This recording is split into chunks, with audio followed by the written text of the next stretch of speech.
2 hours after President Obama gave his Oval Office speech on Iraq, former Bush political advisor Mark McKinnon posted a column about it called "The Shadow Over Obama's Address." McKinnon made headlines when he refused to attack Obama during the 2008 campaign. But in his new column, he claims that the shadow over Obama's address is cast by the superior presidency of George W. Bush. Mr. McKinnon is just the latest Bush aide to embrace the message of those billboards depicting Mr. Bush asking, "Miss me yet?" The answer in our fourth story tonight is not so much no as it is Lord no, hell no, 1,000 times no. Perhaps as an homage to how the Bush White House cherry-picked intelligence to make a false case for war, Mr. McKinnon cherry-picks facts to make a false case for Bush. He claims that Obama wonders at the fickle nature of a seemingly ungrateful nation. That phrase links to this article.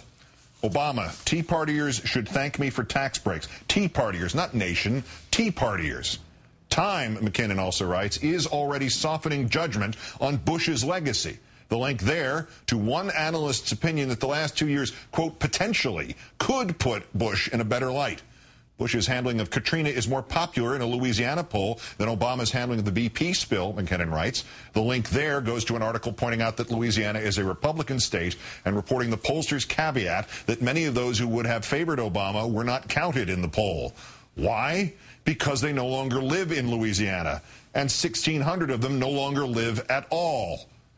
While Obama's approval rating has fallen 20 points since March 2009, McKinnon also writes, Bush's has climbed 10 points. In that same poll, McKinnon does not write 45%, a minority, approve of Bush, while 52%, which would be a majority, approve of Obama. The toughest of Bush's critics, McKinnon says, including Maureen Dowd, Eugene Robinson, Joe Klein, and Peter Beinart, acknowledge an occasional pining for 43. All four of them praised Mr. Bush for the same thing, his lack of hatred for Muslims. All four said Bush should be doing something he currently refuses to do, come out publicly now in defense of the proposed Islamic center near Ground Zero. All four presuming, of course, that Bush would defend it.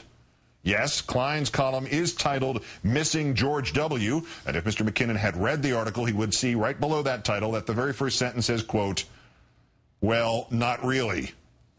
But the people spoke first, McKinnon claims. His evidence? This billboard reading, "Miss me yet?" Who put it up? People. Just some people. Just some business people, to be specific. Is there any other kind? But why do people supposedly miss Mr. Bush? Bush reduced the deficit, McKinnon writes, from $412 billion in 2004 to $162 billion in 2007, as if Bush had a 3-year presidency. He then links to a graph which blames the 2009 deficit on Obama, despite the fact that the 2009 budget was signed into law by President Bush. Quote, folks long for his steadying hand. They miss his warmth and empathy. Here we see his steadying hand expressing his warmth and empathy. And here as well. Here we see him joking warmly and empathetically about the absence of WMD in Iraq, a lie for which, under his steadying hand, 4,427 Americans have already died. Of course, we have seen these attributes since he left the White House. Here he is in Haiti. Here we see him using his steadying hand, empathetically wiping off some Haitian warmth onto Bill Clinton's shirt. Quoting McKinnon further, his meaning was always clear. We knew who he was. His convictions were firm. In fact, Bush was a liar, an admitted liar. No, not for Iraq. That too, but also for politics. When Bush fired Defense Secretary Donald Rumsfeld just after the 2006 elections, he was asked why he had said just 1 week before that he would not fire Rumsfeld. Bush actually, literally volunteered that he had lied to get reporters to move on to another question, and so America would not know the truth before the nation voted. You and Hunt and Kyle came in the Oval Office, and Hunt asked me the question 1 week before the campaign, and basically, is you going to do something about Rumsfeld and the vice president? And my answer was, they're going to stay on. And the reason why is I didn't want to inject a major decision about this war in the final days of a campaign. And so the only way to answer that question and to get you on to another question was to give you that answer. The truth of the matter is as well, that's one reason I gave the answer. He lied that he would fire whoever was proved to have leaked Valerie Plame's identity. He lied about his faith-based initiatives, former Bush aide David Quo revealing in his book that Bush lied about anti-religious hiring discrimination, lied about faith-based funding, lied to conceal the office's political schemes. And if Bush's convictions were firm, what to make of the 2004 campaign? As former Bush aide Ken Mellman just confirmed, the White House, the Bush White House, launched a secret strategy to put anti-gay measures on the ballot as bait to bring evangelical voters to the polls. This 3 years after a gay man joined other passengers of United Flight 93 to give their lives saving the Bush White House. Despite the CIA's warnings to Bush, McKinnon resurrects the canard that, quote, no one knew how America's faith in freedom and democracy would be tested come September 11th. On that day, the man and the country changed forever. Of course, if the country changed forever, Mr. Bush's faith in democracy must have failed the test. Pre-9/11 thinking used to be known as post-July 4th thinking. And changing the country was exactly what bin Laden wanted. Bin Laden hated us for our freedoms, Mr. Bush told us. So Mr. Bush set about removing our freedoms, spying on suspects without the warrants demanded by faith in freedom and democracy, imprisoning suspects without the due process guaranteed by the bedrock document of American faith in freedom and democracy, torturing suspects using techniques learned from the enemies of freedom and democracy. McKinnon continues, quote, George W. Bush became president, the president we needed at one of the worst moments in our history. In those horrible hours following the attacks on America, we momentarily saw our fear reflected back in the president's eyes. We then saw his resolve and took comfort in his strength. The fear we remember. And the resolve? He stood on the rubble, literally standing on a pyre, and resolved to avenge the dead.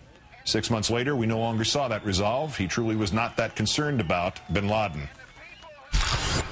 I don't know where he is. I repeat what I said. I truly am not that concerned about him. 4 years later, his resolve led him to endorse Pakistan's official truce with the Taliban, which created in the Pakistani region of Waziristan a Taliban and al-Qaeda safe haven, the very thing he was asking American soldiers to die to prevent. This even after ABC News reported Pakistan had resolved to let bin Laden remain free there. Quoting again, the rest of us returned to our lives, not counting the families of the million-plus who went to war, much as they had before 9/11. Bush never did. Never. I call upon all nations to do everything they can to stop these terrorist killers. Thank you. Now watch this drive. All right. Quoting again, he vowed to do everything in his power to keep us safe, and he did. Starting then, but not counting Americans who died in subsequent terrorist attacks on U.S. soil, and never mind that his vow to do everything in his power violated his vow not to exceed constitutional limits on his power. More from Mr. McKinnon. Quote, he continued to promote human liberty, human rights, and human dignity in Iraq and Afghanistan. The shadow cast by Mr. Bush is long indeed, but until Republicans like Mr. McKinnon start putting Mr. Bush not on billboards, but in campaign ads, we must conclude that, however much some Americans miss Bush, the true shadow cast by his presidency is what and who we miss because of Bush. What and who we could have been.